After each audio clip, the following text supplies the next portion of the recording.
Önök a médiás.com összművészeti hírmondót látják. Abban a komédiás kávéházban ülök, ahová a legtöbb művész egyszer biztosan betér. Ebéd, süti, kávé, újság. Beszélgetőtársaim azok az alkotók, akik a hazai kultúra teremtői és szereplői. A médiás.com a komédiásban.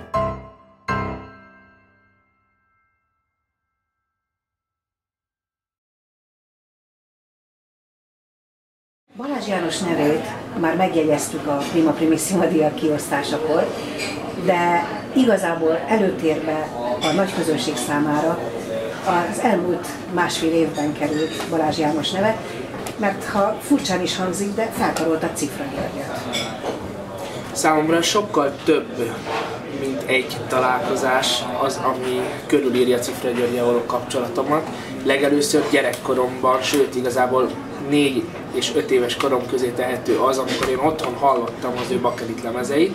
Ennek is van egy előzménye, amiről csak röviden annyit, hogy az én nagypapám együtt játszott Cifra Györggyel a bárokban, a kávéházakban, amikor Cifra György ott játszott, és nálunk a családban Cifra György neve az hétköznapi általános hozadéka volt a családi beszélgetéseknek, és ezért, amikor nem édesapám zongora gyakorlása folyt a lakásban, akkor Cifra György hanglemezei szóltak, és ez volt az, ami engem megbonázott, és 4-5 évesen én elkezdtem kikeresni azokat a Chopin, vagy Liszt, vagy Schumann, nem emlékszem rá, melódiákat, amiket hallhattam.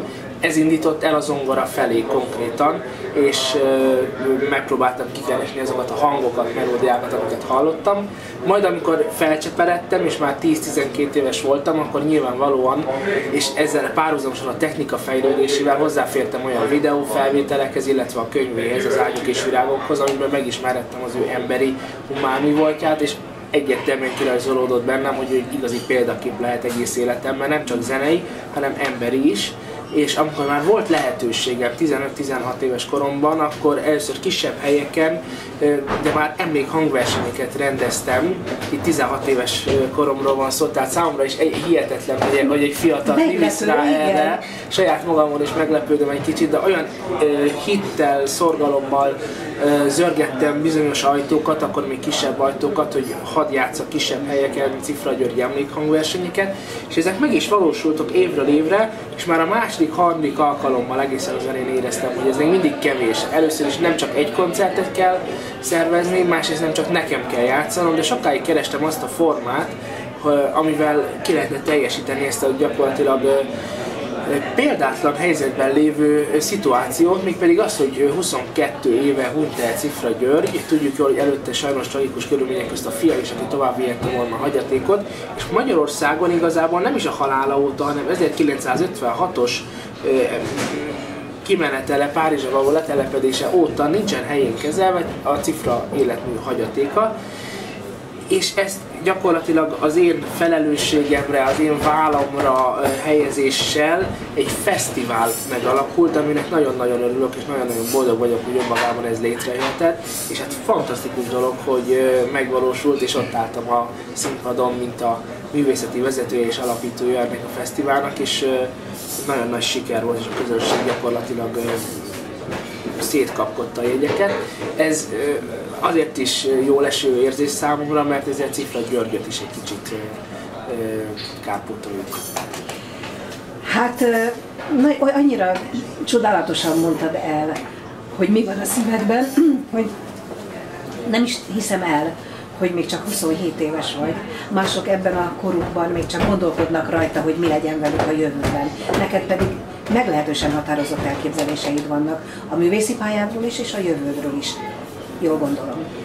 Hozzám nagyon kegyes volt a sors már 4-5 évesen, hogy tényleg megtaláltam azt a motiváció tényezőt egész életemre, azt az inspiratív környezetet, és azt a nem emberi, ugyanakkor emberi érzelmeket nagyon előmozgató társat, mint a zongora. Azért ugye ez fa, páncél, húrok, tehát azért olyan sok minden nincs benne, ami az emberhez hasonlít, és mégis olykor két ember közt képes olyan érzelmeket, érzéseket kiváltani előadó és hallgató között, amire egyébként csak érző lény képes. Egy hihetetlen nagy kapcsolat, és egy hihetetlen nagy ajándék ez az élettől, ahogy az előbb említésre került, ilyen időskorba keresgélnek, én pedig már azon az úton vagyok, amit már nagyon-nagyon rég elkezdtem, hiszen 9 évesen, sőt nem is 9 évesen, 8 és fél éves voltam egészen pontosan, amikor megnyertem az országos zongora versenyt Magyarországon, és onnantól kezdve egy pozitív őrület az életem, és nagyon sok koncertnek, meghívásnak és versenynek kellett eleget tennem. A világ legnagyobb koncerttermeit jártad meg. Van-e olyan élményed, ami örökre, mindegyik nyilván, de amelyik úgy nagyon kiemelten örökre megmarad benned az elmúlt hónap magyarországi koncertjén kívül? Minden egyes hangversenyt különleges módon élek meg, és érdekes módon engem nem is a hangverseny termek, hanem a hangversenyek közege, akusztikája és az aktuális közönség az, ami örök emlék tud maradni. Ráérzel rögtön, amikor leülsz a zongorához, hogy milyen közönség van a nézőtéren, vagy csak az első ütemek után? Van így is, van úgy is. Először a zongorát kell megszeretni, és rájönni az előnyeire, rájönni azokra a különleges érzékeny pontjaira, amivel elő lehet csalogatni belőle ezeket a különleges egyedi érzéseket. Ugye mi zongora művészek sajnos egy olyan dolognak vagyunk kitéve, hogy mindenhol más hangszerekkel játszanunk. Egy hegedűs, egy fagottos, egy énekes viszi a saját hangszerét, az általában mindig ugyanúgy szól, tudja az előnyeit, hátrányait, még hogyha rosszabb minőségű is, de egy biztos dolog. Nekünk van egy pár óra hosszánk, hogy a zongorákat kipróbáljuk, és ilyenkor egyébként én ezt pozitívan fogom fel, ilyenkor inspiratív állapotba kerülök, és improvizatív állapotban is egyben, hiszen le kell reagálnom az aktuális hangszernek az előnyeit, és a hátrányait minden jobban el kell bújtatnom. Viszont amikor már elkezdődik a koncert, akkor nem ezekkel az előnyökre, hátrányokra figyelek, hanem sokkal inkább a közönségre, és hiszem, hogy közönség és előadók között nem szabad, hogy távolság legyen. Egyszerűen nem azt kell érezni a közönségnek, hogy én most a művészt hallgatom, hanem én most jól érzem magam, egy jól eső érzést kell kelteni a közönségben, akkor válik a zene gyakorlatilag annak a legőszintébb eszményképnek a hitvallásává, amilyet létrejött önmagában az a zenekultúra, hiszen az érzelmek kifejezése és egy társadalmi kiteljesedésnek az embertől emberig terjedő összekapcsolása. Ez csak akkor jött létre, hogyha az előadó művész is úgy gondolkodik, hogy ennek az oltárán tevékenykedik egész életén át, hiszen hogy a saját az egoizmus, vagy a sikerhajhászat, vagy a pénz motiválja, azt a közönség attól függetlenül, hogy nem tudja a kottát olvasni, és nem is ért hozzá, attól függetlenül megérzi, mert emberi érzésekből táplálkozik a művész is, és a közönség is, és ha nem hiteles valami, azt abban a pillanatban megérzi.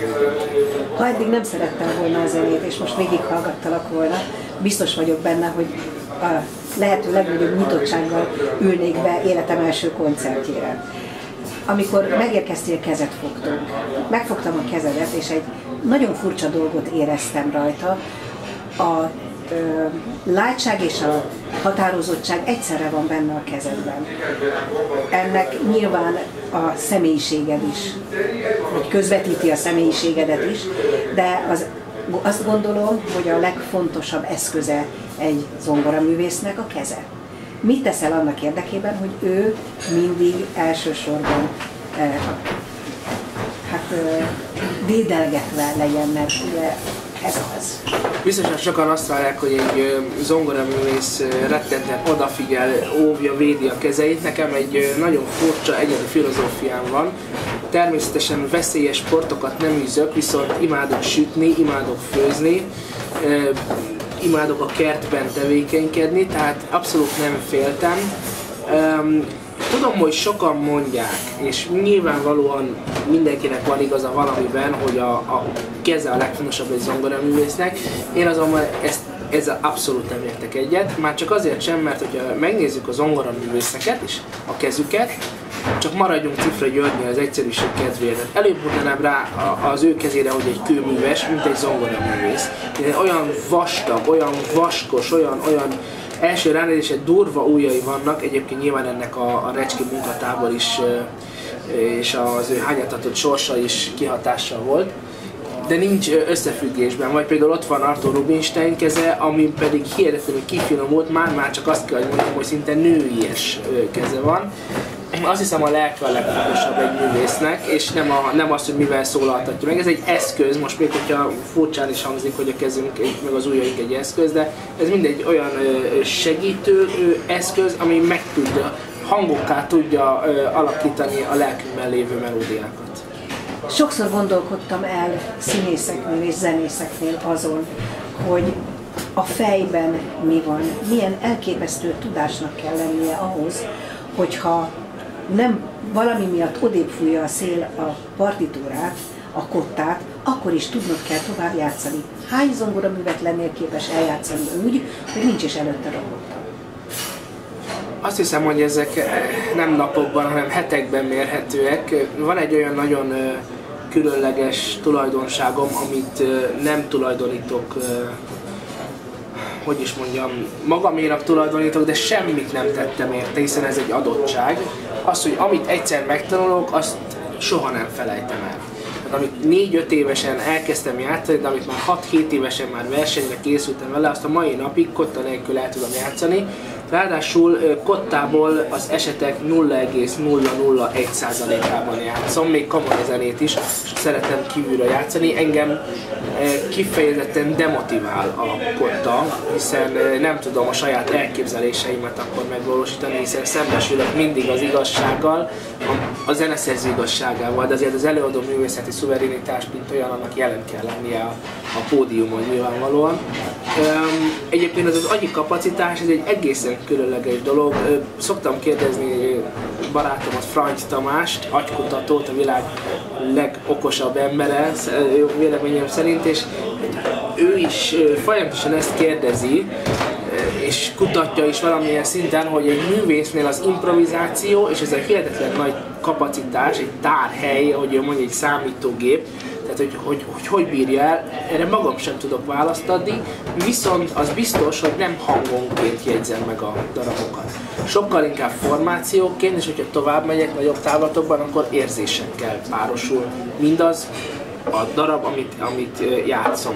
Hiszen mindegyikhez társítható valamilyen érzés. Van, amikor ezeket verbálisan meg lehet fogalmazni, de van, amikor egyszerűen csak érzem.